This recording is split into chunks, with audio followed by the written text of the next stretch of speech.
Assalamualaikum warahmatullahi wabarakatuh.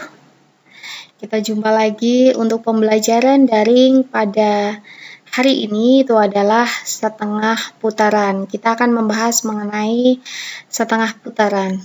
Nah, salam sehat dan semangat selalu untuk para mahasiswa saya di mata kuliah Geometri Transformasi. Tetap semangat ya.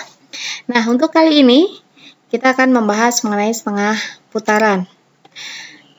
Definisinya, untuk definisi di sini, sebuah setengah putaran dengan pusat A dinotasikan SA.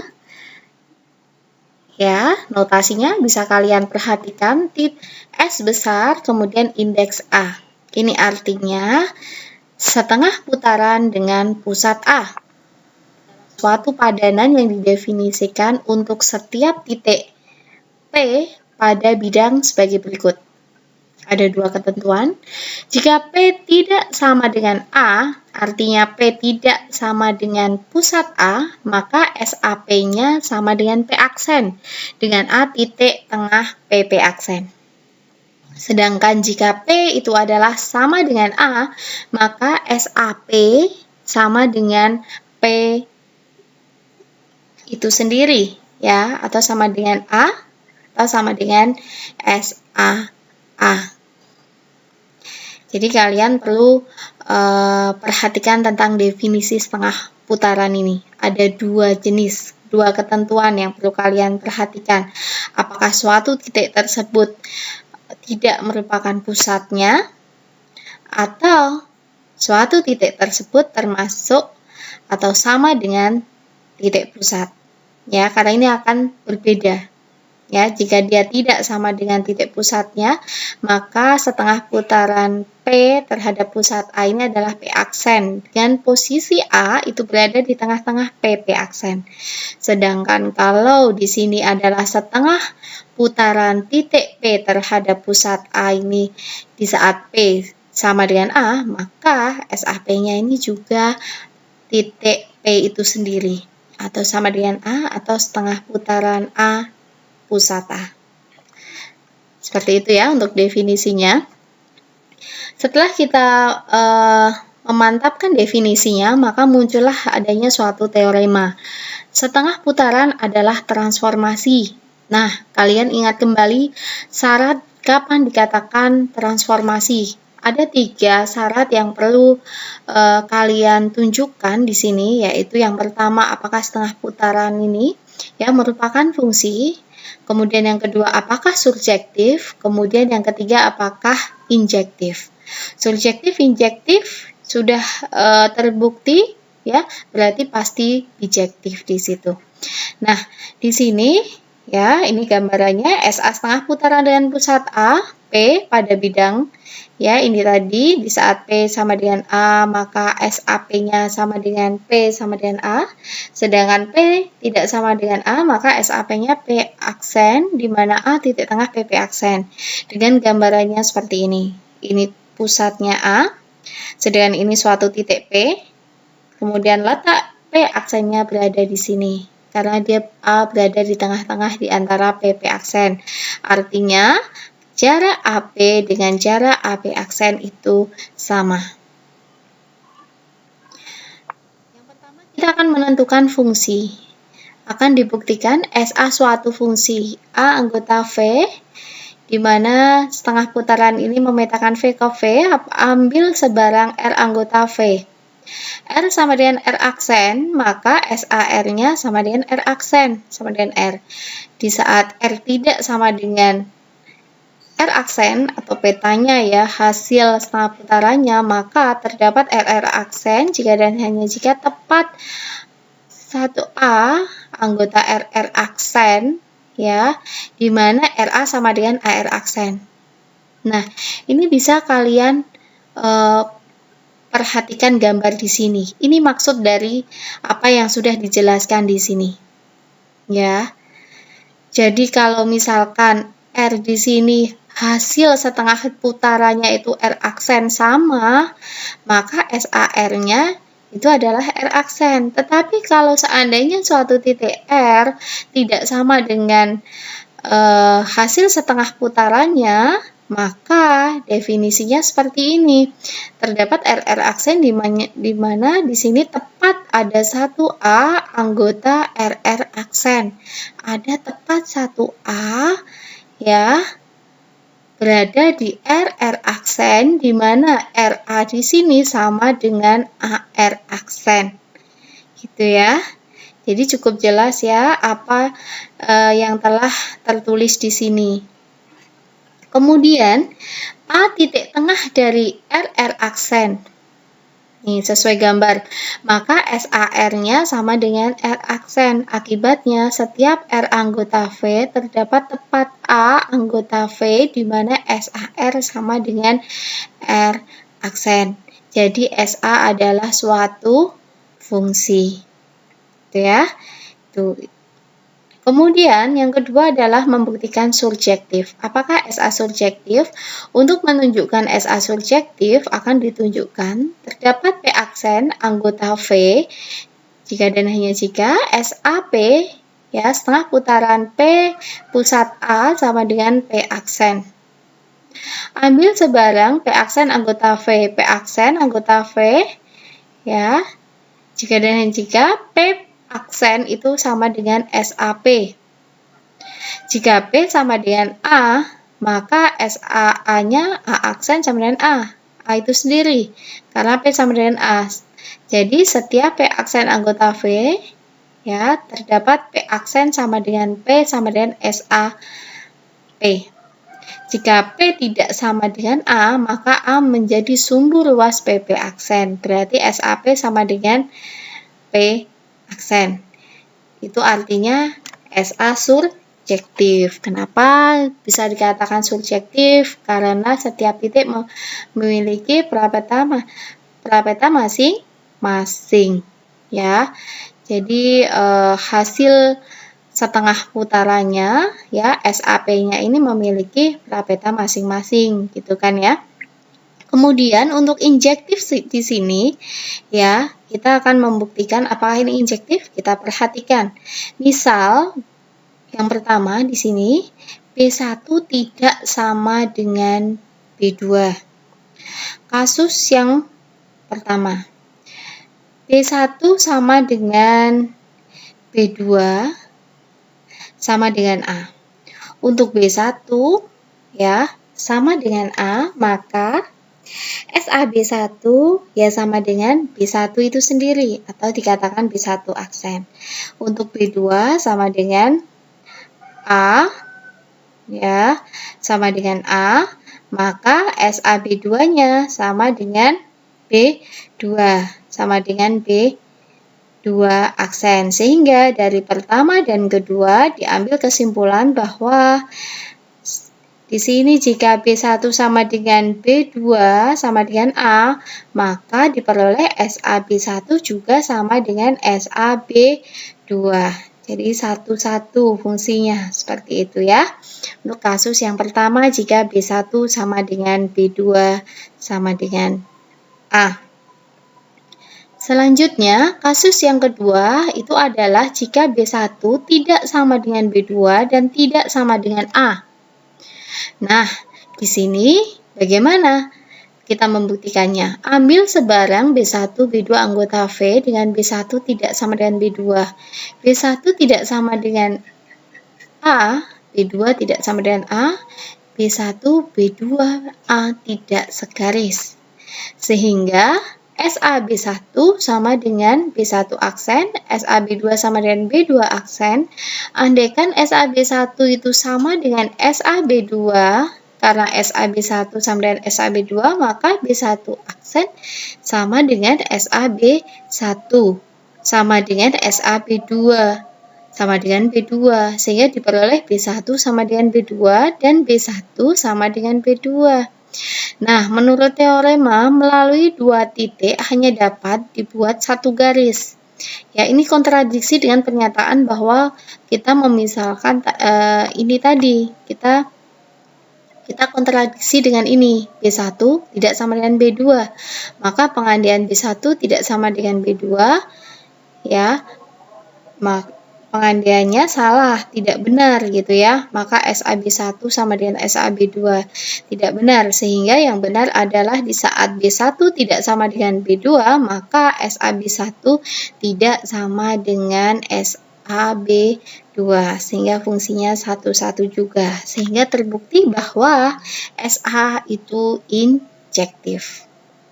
Karena SA suatu fungsi, SA suatu surjektif, dan SA injektif, maka SA di sini sudah bisa dikatakan suatu transformasi. Ya, jadi terbukti bahwa suatu setengah putaran adalah sebuah transformasi. Teorema selanjutnya itu adalah andaikan A sebuah titik, garis G dan H berpotongan tegak lurus di A, maka SA ini adalah perkalian, ya.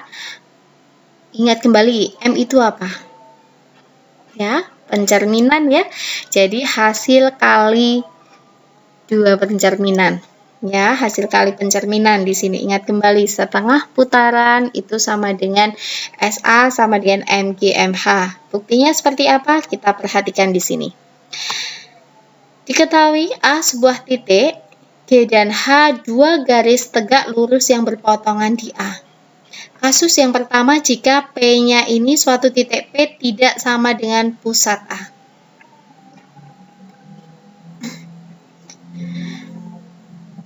Nah, di sini karena G tegak lurus H, maka dapat dibentuk sebuah sistem sumbu ortogonal dengan G sebagai sumbu X dan H sebagai sumbu Y. A sebagai titik asal, ambil titik P anggota V. Ya, kasusnya seperti ini. Yang pertama, P tidak sama dengan A, dengan G tegak lurus H, G-nya sumbu X, H-nya sumbu Y. A titik asal. Kita lihat ya. Nah, seperti ini. G sebagai sumbu X dan garis H sebagai sumbu Y, di mana A di sini adalah titik awalnya A, ya. Dia berada di titik tengah di sini. Kemudian P-nya berada di X, Y. Nah, ini ya. Ini adalah titik P. Kemudian di sini ada titik A. Oke, ditunjukkan bahwa untuk setiap P berlaku SAP sama dengan MG MHP. Ya, SAP setengah putaran titik P terhadap pusat A itu sama dengan perkalian pencerminan, ya, antara MG MH terhadap titik P. Kita lihat di sini. Kita buktikan. Seandainya A di sini sebagai pusatnya, ya, pusat setengah putaran, kemudian di sini adalah titik P-nya, berarti kalau kita menggunakan definisi tentang setengah putaran, maka P aksennya berada di mana? Pasti berada di sini, karena dia ditarik garis lurus, ya, ditarik garis lurus, ya, dan A berada di antara PP aksen. Seperti itu kan ya, tadi yang sudah Budin jelaskan. Nah, di sini kita akan buktikan dengan pencerminan. Andaikan P itu adalah X, Y tidak sama dengan A, dan SAP itu adalah P double aksen X1, Y1. Ya, kita misalkan di sini. Namun di sini ini adalah mengikuti kuadrannya, ya, karena di sini daerah X negatif, jadi negatif X, Y, kemudian di sini adalah negatif X, negatif Y, dan di sini adalah X, Y. Nah, kita lihat bersama di sini.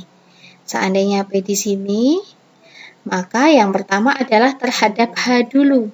Kita cerminkan terhadap H, maka kita tarik garis menuju cermin H di situ. Nah, Di sini kan ya, ini adalah MHP ya. Di sini adalah MHP.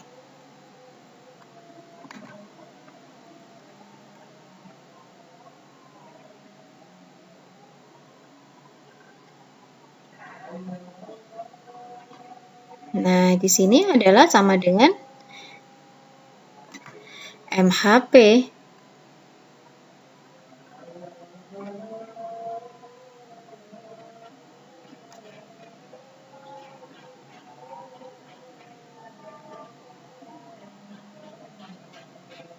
Nah, MHP. Kemudian setelah MHP apa? Kemudian dicerminkan terhadap G. Dari sini kita cerminkan terhadap G. Kita tarik ke bawah ya. Lalu ketemulah di sini, yaitu menghasilkan apa di sini? Inilah hasil M G M H P. Nah, kalian bisa lihat di sini. Nah, ternyata setengah putaran itu adalah sama dengan 2 kali pencerminan. Ya, karena tadi kan di sini ya, P kita hubungkan di sini pusatnya A, karena P tidak sama dengan A sehingga setengah putarannya juga di sini. Maka di sini juga bisa dikatakan sebagai S A P. Ya. Di sini dikatakan SAP. Oke. Nah, seperti itu ya. Karena SAP sama dengan P double aksen, maka A titik tengah PP aksen, sehingga untuk mencari nilai P double aksen yang kita misalkan X1, Y1, maka kita ingat kembali rumus untuk mencari ya, mencari titik tengah di sini. Titik tengah kan A di sini kan 0,0 ya. Ya, perhatikan di sini adalah 0,0. Oke. Ya. Di sini 0,0, maka di sini kita tulis A sama dengan ya, atau 0,0 sama dengan hasil penjumlahan X-nya dibagi 2, yaitu di sini X1 ditambah X miliknya P dibagi 2, jumlahkan Y-nya juga antara P sama P double aksennya, yaitu P aksennya tadi ini dimisalkan Y1, jadinya Y1 ditambah Y dibagi 2. Nah, seperti itu sehingga nanti diperolehlah nilai yang kita cari, yaitu baik X1 maupun X-nya ketemu, atau Y1 maupun nilai Y-nya. Seperti itu ya cara untuk menentukan suatu titik. Nah di sini ya, ini adalah pembuktiannya. Nah, diperoleh X1 tambah X sama dengan 0, X1 sama dengan negatif X. Ini penjabarannya ya dari yang tadi sudah Budini jelaskan. Y1 tambah Y sama dengan 0, sehingga diperoleh seperti ini. Artinya, SAP-nya sama dengan negatif X, negatif Y. Komposisi pencerminan MG-MHP, MG-MHP. MHP-nya berapa tadi? MHP-nya berada di negatif X, Y, sehingga dicerminkan lagi ya, MGM negatif X, Y, hasil pencerminannya adalah negatif X, negatif Y, sehingga terbukti bahwa ya, bisa kita perhatikan di sini terbukti bahwa ini ya, terbukti bahwa SAP-nya ini sama dengan MG-MHP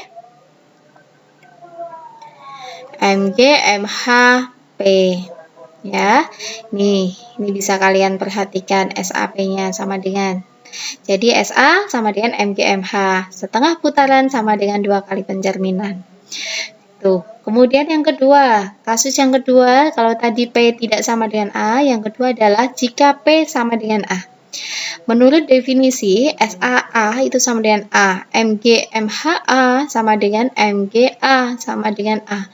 Dari persamaan 1 dan 2 diperoleh SAA sama dengan MG/MHA. Ya, karena sama-sama A ya di sini.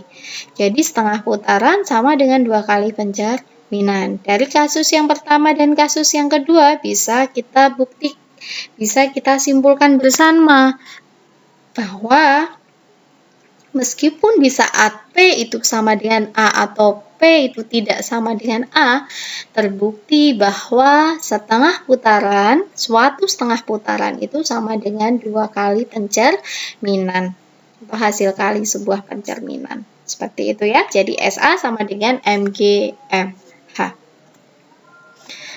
Nah, selanjutnya teorema berikutnya adalah jika G dan H dua garis yang berpotongan tegak lurus, maka MGMH sama dengan MHMG. Ya, sifatnya komutatif di situ ya. Jadi perkalian bolak-balik di situ. Kita lihat di sini. Ini ada sumbu X, ini ada sumbu Y. Ya, di sini. Jika P sama dengan A, maka MGMHA sama dengan A. MHMGA sama dengan A juga. Kenapa? Karena ya mau dicerminkan terhadap apapun, karena di sini adalah dia berada di perpotongan dua cermin, ya, maka dia hasil pencerminannya adalah dirinya sendiri. Ya, ini. Maka terbukti MHMGA sama dengan MGMHA.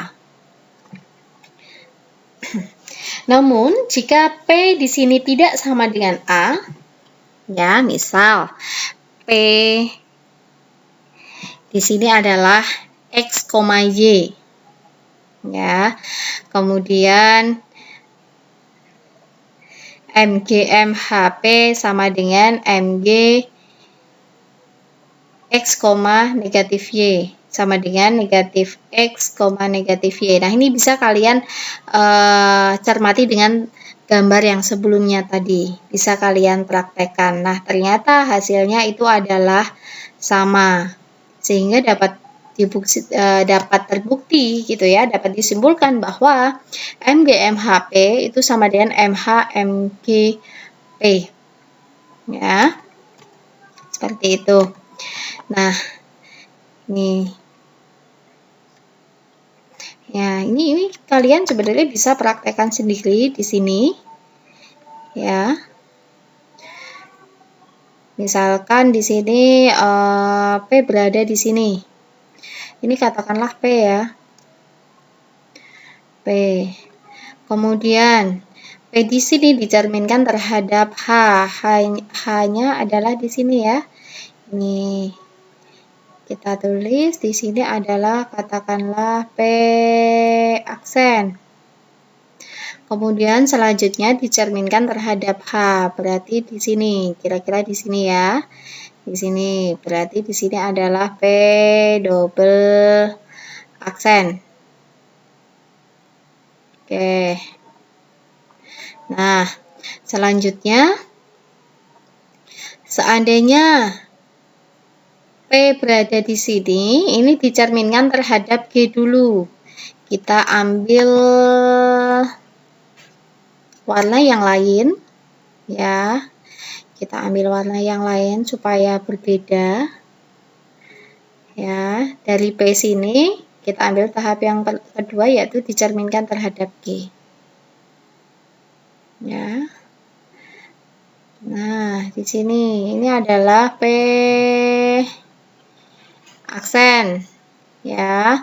Kemudian setelah G dicerminkan terhadap H. Nah, ini di manakah letaknya? Ya, berarti letaknya juga berada di sini juga. Ya, berada di sini juga.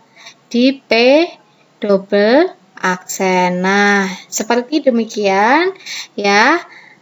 Jadi, meskipun dia dicerminkan terhadap G dulu atau H dulu ya terlebih dahulu ya, hasilnya itu akan sama, yaitu sama-sama berada di sini untuk P double aksennya. Maka di sini disimpulkan bahwa MG MHP itu sama dengan MH MG P. Paham ya sampai sini ya? Oke, selanjutnya ada sebuah teorema yang mengatakan jika setengah putaran maka SA inverse itu sama dengan SA. Andaikan G dan H dua garis yang tegak lurus, maka MG MH itu sama dengan SA dengan A titik potong antara G dan H. Seperti gambar yang sudah ada tadi ya. MG MH inverse sama dengan MH inverse M inverse G sama dengan S inverse A. Karena M inverse H sama dengan MH dan M inverse G itu sama dengan MG, maka MH MG sama dengan S inverse A. Karena G tegak lurus H, maka menurut teorema MG MH sama dengan MH MG. Sedangkan menurut teorema setengah putaran pusat A sama dengan MG MH. Ya, sehingga diperoleh S inverse A itu adalah MH MG sama dengan MG MH sama dengan SA. Ya, jadi inverse-nya itu sama dengan setengah putarannya. Jadi terbukti S inverse A itu sama dengan SA. Jadi karena apa? Karena tadi dibolak-balik pun hasilnya sama. Sehingga yang dinamakan setengah putarannya setengah putaran, inverse-nya setengah putaran, ya setengah putaran itu sendiri gitu ya. Ini adalah kesimpulannya seperti itu. Selanjutnya, teorema ini adalah jika A, B, dan P, X, Y, di mana SAP, perlu kalian perhatikan SAP, berarti A di sini adalah sebagai pusatnya, sedangkan P di sini adalah suatu titik yang akan kita setengah putarkan. Ya, setengah putaran yang akan kita eksekusi titiknya itu adalah 2A. Jadi disebutkan di sini SAP itu adalah 2A min X, 2B min Y. Ya, gampang ya untuk mengingatnya ya. 2A min X, 2B min Y. Itu jika A-nya A, B kecil, sedangkan P-nya itu adalah X, Y kecil. Titik hasil setengah putarannya seperti ini. Buktinya, kita perhatikan. Kasus yang pertama, jika P tidak sama dengan A. Misalkan, P double aksen itu X1, Y1, dan SAP-nya itu merupakan P double aksen, maka A titik tengah PP aksen. Ya, jelas ya, A berada di tengah-tengah karena dia pusatnya, yaitu PP double aksen, sehingga diperoleh AB ini tadi pusatnya sama dengan X1 tambah X per 2, Y1 plus Y per 2, sehingga X1 plus X2 sama dengan A.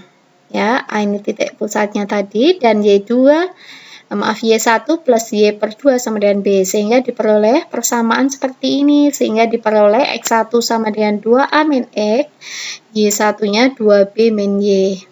Dari persamaan 1 dan 2 diperoleh X1, Y1 ya. Nah, ini sama dengan 2A min X, 2B min Y. Jadi, bisa kalian perhatikan untuk seandainya ada soal yang meminta kalian untuk mencari suatu titik hasil setengah putaran. Ya, SAP sama dengan 2A min X, 2B min Y. Seperti itu. Nah, kasus yang kedua, ya. Nah, kalau tadi 2A min X, kemudian 2B min Y, di sini juga sama. Ya. Kalau tadi P tidak sama dengan A, maka di sini P sama dengan A seperti apa? Kita buktikan. Ya. X, Y sama dengan A, B, artinya A sama dengan X dan B sama dengan Y. SAP ya, AB ini tinggal disubstitusikan ya. Ternyata hasilnya sama. ya, 2A min X, 2B min Y. Jadi silahkan diingat-ingat bahwa hasil SAP sama dengan 2A min X, 2B min Y. Di saat titik pusatnya itu adalah didefinisikan A, B, sedangkan suatu titiknya itu adalah X, Y. Di mana A itu A, B, sedangkan P sendiri itu adalah X, Y, sehingga berlaku seperti ini hasilnya. Oke. Nah, kemudian ada contoh soal terkait tadi yang barusan Bu Dini sampaikan gitu ya. Diketahui D 0,-3 dan B 2,6 tentukan SD SBB dan SD SBK apabila K sama dengan 1, -4. Seperti apa penyelesaiannya? Coba kita simak bersama. Nah, ini cukup mudah kalau ini tinggal mensubstitusi dengan rumus yang sudah dihasilkan tadi. Ya, SBB. Ya, di sini berarti ya kalau B-nya 2,6, 2 ya, 2X min 2 ya. Jadi kita lihat lagi di sini. 2X min 2A min X, 2B min Y. 2A min X ya. Jadi 2A min X 2 ya tadi di sini 2A min X,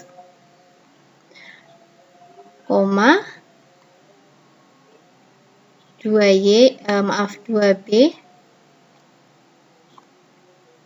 min Y. Oke, ya. Ini adalah untuk mencari setengah putaran, sehingga hasilnya adalah BB, berarti terhadap dirinya sendiri ya. 2A, A-nya adalah 2 juga karena B, kemudian min X-nya juga ini 2, 2 kali B-nya berapa? 6 dikurangi Y-nya juga 6 karena pusatnya B, titiknya juga B, sehingga hasilnya berapa? 2 kali 2, 4 kurangi 2, 2. Kemudian di sini Y-nya 2 kali 6, 12, dikurangi 6, 6, sehingga hasilnya SBB adalah 2,6. Selanjutnya SD SBB. Kalau ada seperti ini, ya, 2 kali setengah putaran, maka yang dikerjakan terlebih dahulu adalah SBB-nya. SD, SBB tadi sudah dikerjakan di sini, yaitu 2,6. Berarti tinggal kita mensubstitusi SD-nya.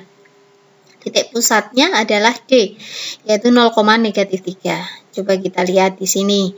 2A-nya pusatnya, yaitu 0 ya. 0 dikurangi X-nya adalah 2, ini 2, 2, B-nya titik pusatnya -3, 2, -3 dikurangi Y-nya adalah 6.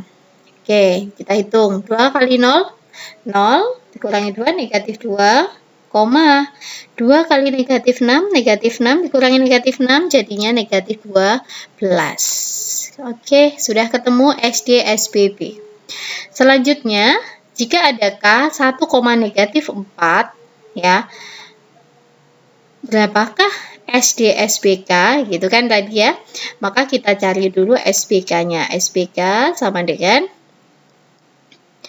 2 ya, titik pusatnya B, kita lihat B, berarti 22 ya, ini ya, ini titik pusatnya 2,6, jadi 2 kali 2 dikurangi 1, K-nya ini ya, X-nya 1, kurangi 1, 2 kali 6 dikurangi Y-nya -4, sehingga diperoleh 2 kali 2, 4, kurangi 1, 3, kemudian di sini 2 kali 6, 12, 12 ditambah 4, jadinya 16. Oke, ini kurang 1 lagi ya.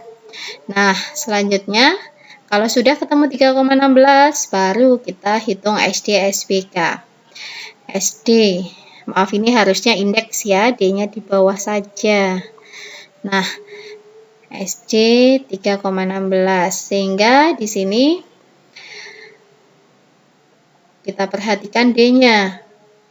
D-nya adalah 0,-3 sebagai pusat, berarti 2 kali 0 dikurangi 3, 2 kali -3 dikurangi Y-nya adalah 16, sehingga hasilnya adalah 2 kali 0, 0, dikurangi 3, -3, kemudian di sini adalah -6 dikurangi 16, jadinya -22.